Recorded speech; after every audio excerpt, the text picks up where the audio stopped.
Assalamualaikum warahmatullahi wabarakatuh. Semuanya buat kalian yang lagi dengerin ini, apa kabar? Semoga sehat selalu dan dilancarkan semua urusannya. Amin.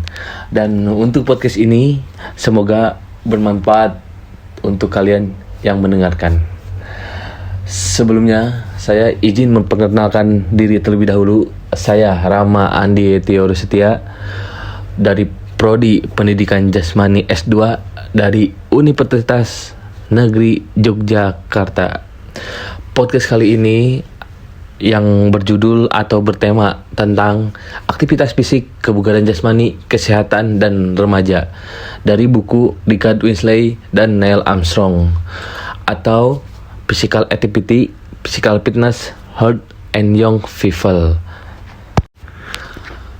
Pertama-tama, apa sih manfaat kesehatan aktif secara fisik di masa remaja ini? Karena sudah banyak diketahui, aktif secara fisik di masa dewasa itu banyak menunjukkan bahwa menjadi orang dewasa yang aktif secara fisik dapat membantu dan meningkatkan atau mencegah berbagai kondisi kesehatan yang umumnya namun serius, seperti tekanan tinggi darah, lipid darah yang buruk, obesitas, dan beberapa bentuk kanker. Meskipun begitu, mendukung tujuan mendorong semua orang dewasa untuk aktif fisik setiap hari itu sangat umum. Nah, di sini saya akan membahas tentang apakah anak-anak dapat menikmati manfaat kesehatan tersebut yang aktif secara fisik. Nah, masih banyak perdebatan di luar sana. Padahal dampak kesehatan dari aktivitas fisik dan kebugaran yang tinggi selama masa kanak-kanak ini lebih jarang diteliti dibandingkan dengan orang dewasa. Namun, terdapat bukti hubungan antara fisik atau kebugaran ini dapat meredakan masalah kesehatan seperti obesitas, hipertensi, hiperlipidemia, kesehatan tulang, dan kesejahteraan psikologis. Padahal tingkat obesitas pada remaja sangat meningkat pesat di berbagai negara, tidak kecuali di Indonesia. Data mengenai obesitas anak-anak ini sangat banyak. Kelebihan lemak di masa kanak-kanak tidak hanya akan menimbulkan masalah kesehatan yang melekat pada masa itu, namun juga dapat menjadi dasar masalah kesehatan di masa dewasa. Sayangnya, banyak bukti menunjukkan bahwa kelebihan lemak pada masa kanak-kanak dan khususnya pada masa remaja ini akan berlanjut hingga dewasa. Hal ini menekankan pentingnya untuk mengatasi atau membalikan obesitas pada generasi muda. Jadi tentunya pentingnya aktivitas fisik ini untuk menghindari dari obesitas pada masa-masa remaja. Karena mungkin kita tahu sendiri, obesitas ini dikarenakan remaja-remaja atau anak-anak sekarang sangat tidak menyukai apa itu aktivitas fisik. Mereka seringkali mengurung diri atau memainkan handphonenya di dalam kamar. Jadi aktivitas mereka itu sangat kurang. Maka pentingnya itu aktivitas fisik pada anak-anak untuk menghindari masalah obesitas itu. Karena obesitas itu sangat berbahaya bagi diri anak tersebut. Bagi orang tua atau remaja tersebut untuk yang memiliki kelebihan lemak, cara paling efisien untuk menghilangkan kelebihan lemak tubuh itu adalah melalui pendekatan multidisiplin yang mencakup tentang intervensi pola makan, olahraga, dan perubahan perilaku. Program olahraga saja menghasilkan sedikit menurunkan presentasi lemak di dalam tubuh remaja obesitas itu. Nurunnya hanya sekitar 1 atau 4%. Namun dengan pendekatan multifacet menghasilkan pengurangan yang lebih besar, sebesar 5 hingga 20%. Yang paling penting, pengurangan lemak itu tidak hanya terjadi pada lemak subkulun, namun juga pada lemak di sekitar organ dalam bentuk visceral yang berkorelasi positif dengan meningkatkan penyakit kardiovaskuler. Pada anak-anak yang mengalami obesitas terdapat efek positif dari aktivitas fisik. dan metabolisme glukosa. Program olahraga yang tepat untuk pengobatan atau pencegahan obesitas tersebut, saya ada rekomendasi, yaitu menerapkan latihan yang menggunakan kelompok otot besar, menekankan durasi pada intensitasnya, meningkatkan pengeluaran energi harian sebesar 10 hingga 15%, mencakup aktivitas untuk meningkatkan kekuatan otot, mencakup aktivitas sehari-hari atau kebiasaan, meningkatkan volume aktivitas fisik secara progresif, memastikan semua aktivitas fisik menyenangkan untuk anak remaja tersebut atau kalian yang mendengarkan ini. Nah, tidak hanya obesitas, mayoritas remaja memiliki tekanan darah normal, dan hubungan antara tingkat aktivitas dan tekanan darah pada remaja normal itu masih harus dibuktikan. Beberapa peneliti telah melaporkan adanya hubungan baik antara kedua variabel tersebut. Namun, ketika perbedaan dalam tingkat kegemukan tubuh diperuntukkan secara statistik, hubungan tersebut menjadi lemah atau tidak signifikan. Secara umum, memberikan anak-anak tekanan darah normal melalui program latihan olahraga itu tidak berpengaruh pada penurunan tekanan darah. Namun, bagi orang muda dengan hipertensi, terbukti menurunkan latihan jenis daya tahan hingga. Selanjutnya, apakah latihan dapat meningkatkan kebugaran pada anak? Ya, tentu kemampuan melatih berbagai macam aspek kebugaran, kekuatan, stamina, dan fleksibilitas pada anak yang telah diteliti sebelumnya menggambarkan, yaitu peningkatan kebugaran aerobik anak-anak dapat dilakukan dengan melakukan program latihan ketahanan. Namun, peningkatan kebugaran lebih kecil dibandingkan dengan meningkatkan kebugaran pada orang dewasa. Biasanya, peningkatan VO2 max pada orang dewasa mencapai puncaknya mungkin mendekati 25%. Namun, pada anak-anak peningkatan tersebut sekitar 2-10% saja. Sebaliknya, anak-anak yang pra-pubertas seringkali gagal menunjukkan peningkatan kebugaran aerobiknya tersebut. Seperti halnya orang dewasa, peningkatan kebugaran aerobik akan hilang jika tingkat aktivitas fisik yang baru dipertahankan. Kaum muda dapat merespon latihan jenis resistensi dengan meningkatkan kekuatan otot dan hipertrof otot. Peningkatan ini terutama terlihat pada masa remaja, ketika lingkungan hormonal dapat membantu peroleh kekuatan. Meskipun beberapa telah melaporkan bahwa latihan kekuatan pada anak-anak tidak efektif, program yang dirancang dengan tepat memang dapat memperoleh peningkatan kekuatan. Hal ini sebagian besar disebabkan oleh adaptasi daripada perubahan tersebut, mencakup peningkatan aktivitas untuk motorik dan koordinasi motorik.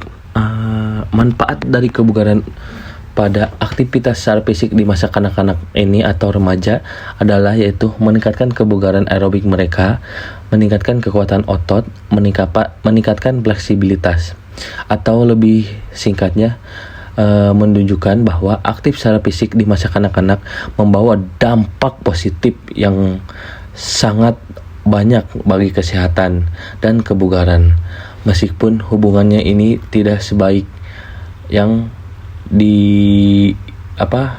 didokumentasikan seperti pada orang dewasa.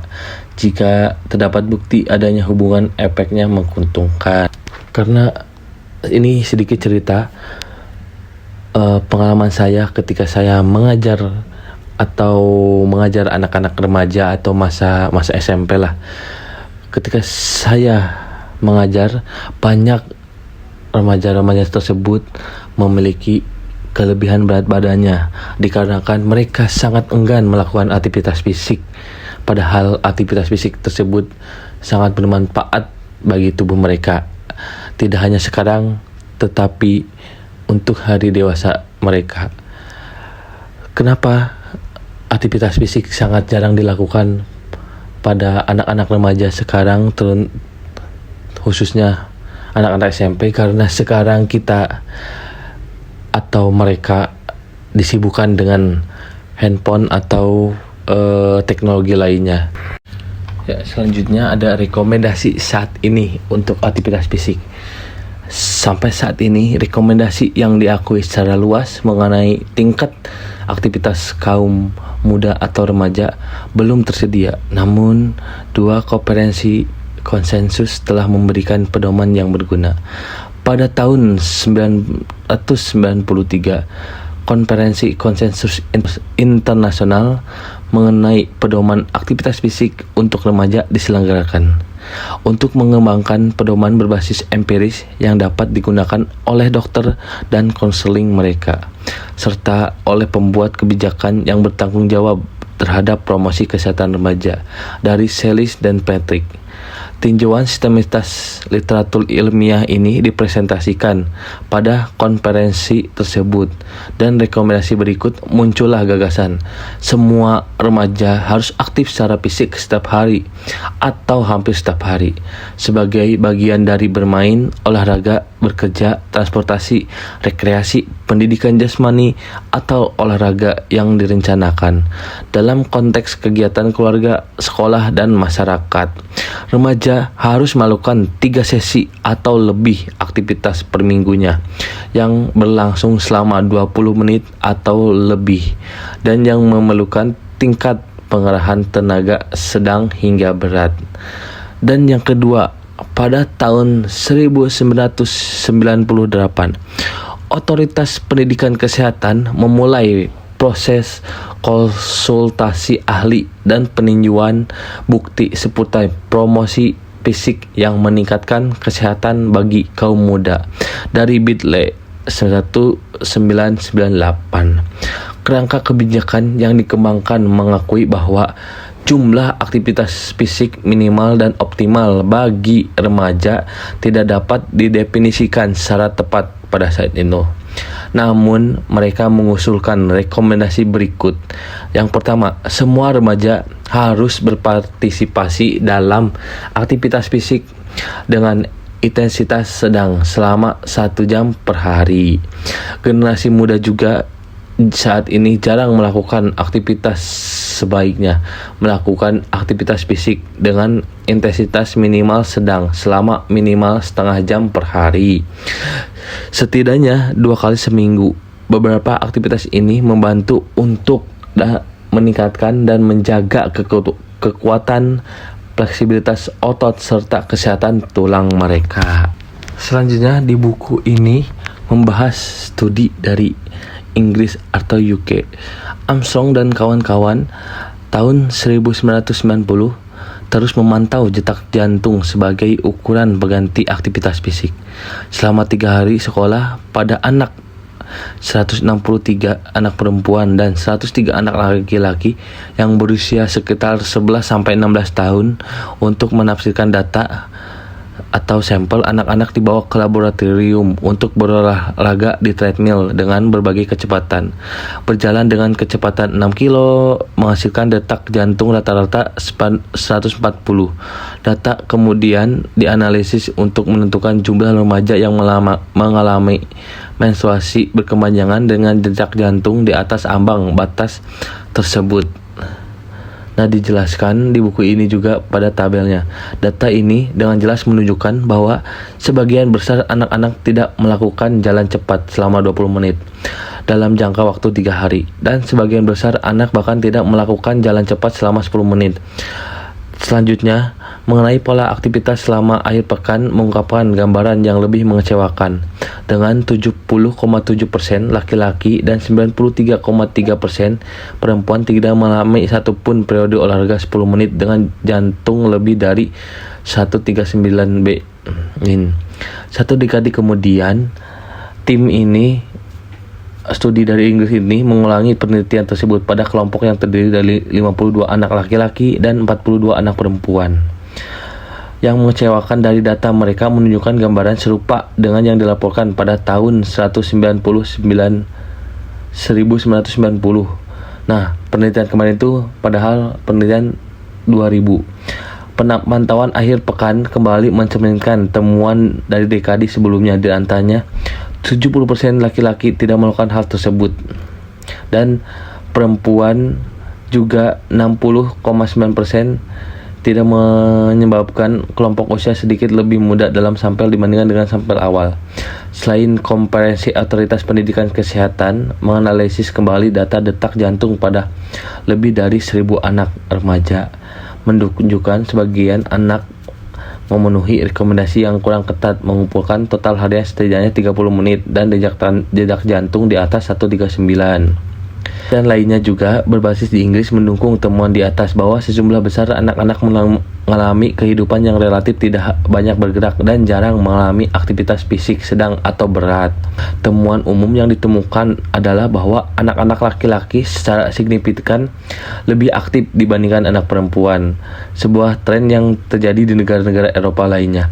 Apakah ini disebabkan oleh faktor sosial, kultural, dan faktor psikologis? Masih harus dipastikan. Namun, terlepas dari itu, perbedaan tersebut, implikasi kesehatan jangka panjang dan ketidakaktifan bagi kedua jenis kelamin masih menjadi masalah yang harus diperhatikan. Sehubung dengan anak-anak yang lebih muda dari kurang 11 tahun, tinjauan terhadap penelitian tersebut dipublikasikan menunjukkan bahwa tingkat aktivitas fisik sedang hingga berat rendah berkelanjutan.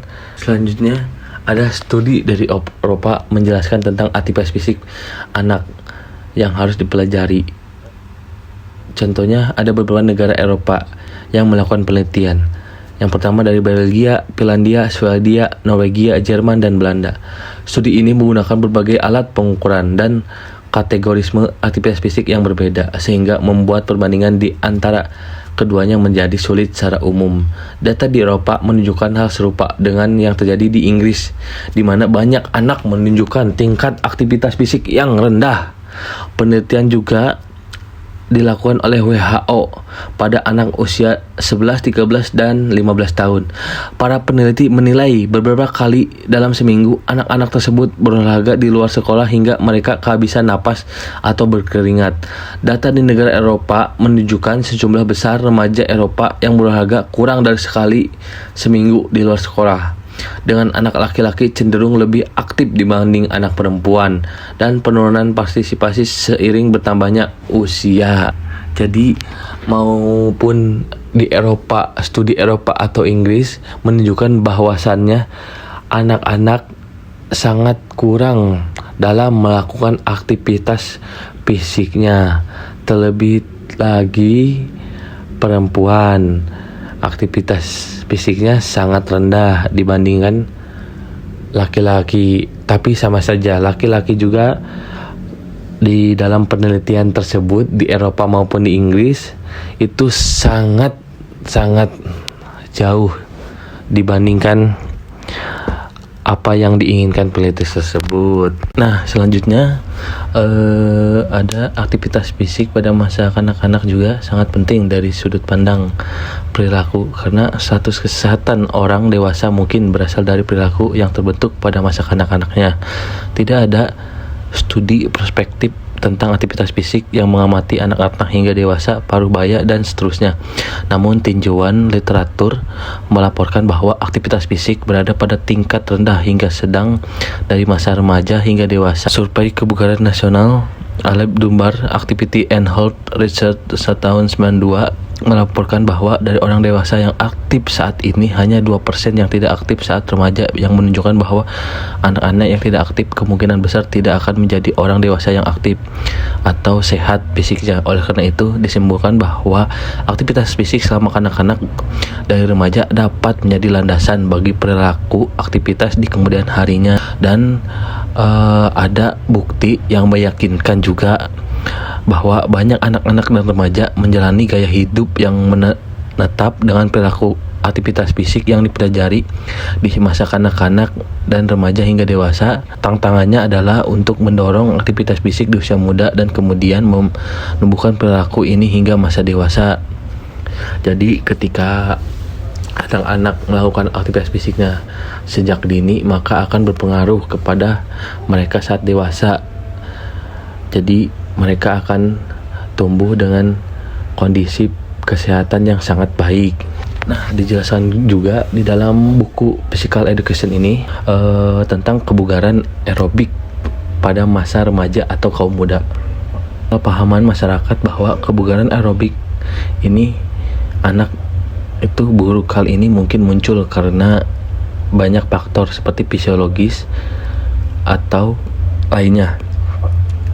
Seperti yang telah dijelaskan tadi, pola aktivitas fisik anak memang memprihatinkan, namun apakah tingkat kebugaran aerobik anak juga buruk? Nah, kemampuan melakukan olahraga yang berlangsung lebih 1 atau 2 menit tergantung pada kemampuan tubuh menghasilkan energi melalui proses aerobik. Sistem mencerminkan integrasi sistem paru, kardiovaskuler, dan otot yang memungkinkan seseorang mengambil udara ke paru-paru, mengekstrakkan ke oksigen dari udara, mengangkut oksigen ke seluruh tubuh, dan mengirimkan ke otot di mana oksigen tersebut digunakan untuk menghasilkan energi gerakan.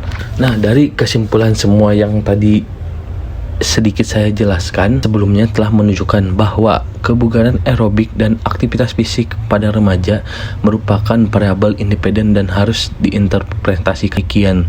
Tidak ada bukti bahwa kebugaran aerobik anak-anak itu memburuk dari generasi ke generasi. Manfaat kesehatan dan kebugaran dari aktivitas fisik tidak sebesar yang terlihat pada orang dewasa, namun tetap menguntungkan. Tingkat aktivitas fisik yang dialami banyak anak saat ini masih memprihatinkan dan belum menunjukkan tanda-tanda membaik. Tentunya dengan adanya edukasi seperti ini, semoga dapat mendorong anak-anak sekolah untuk menjadi lebih aktif secara fisik, akan meningkatkan potensi manfaat kesehatan selama masa kanak-kanak, dan dapat fasilitasi sikap positif terhadap aktivitas fisik yang akan dipertahankan sepanjang masa dewasa. Tentunya adanya buku edukasi ini sangat bermanfaat untuk kesehatan para remaja dan anak-anak bagi mereka yang akan tumbuh dewasa, karena ketika aktivitas fisik dan kebugaran jasmani dan kesehatan mereka dilatih sejak dini, maka saat dewasa mereka akan menjadi dewasa yang sehat. Tentunya seperti itu. Tapi masih banyak di Indonesia anak-anak remaja sangat tidak mementingkan aktivitas fisik mereka, karena mungkin sekarang teknologi sudah maju, aktivitas fisik itu sangat dilupakan oleh masa remaja atau anak-anak seperti mereka. Karena mungkin sekarang udah ada namanya motor, mobil, dan bisa pesan Grab dan lain-lainnya. Jadi mereka tidak bisa menggunakan aktivitas fisik seperti bersepeda ke sekolah, jalan kaki bersama teman-teman ke sekolah. Tentunya seperti itu. Hal aktivitas fisik itu sangat penting bagi tubuh karena akan menghindari dari kegemukan, tekanan darah akan membaik, lipid darah akan membaik, dan kesehatan kerangka pun atau massa tulang pun akan baik. Ya, terima kasih untuk kalian yang telah mendengarkan podcast edukasi dari saya tadi. Mungkin kurang lebihnya mohon maaf bila ada kata-kata yang saya ucapkan salah dan ada penjelasan saya yang masih kurang jelas. Tersebut sangat bagus untuk dibaca bagi anak-anak remaja atau orang tua. Tahu tentang aktivitas fisik itu sangat penting bagi anak-anak muda zaman sekarang atau masa remaja. Kalian bisa mencari buku itu yang berjudul tentang physical activity, physical fitness, health and young people, yang menulisnya Richard Winsler dan Neil Armstrong. Terima kasih. Billahi taufiq wal hidayah. Wassalamualaikum warahmatullahi wabarakatuh. Jangan lupa like, comment, subscribe. Sampai jumpa di lain kesempatan.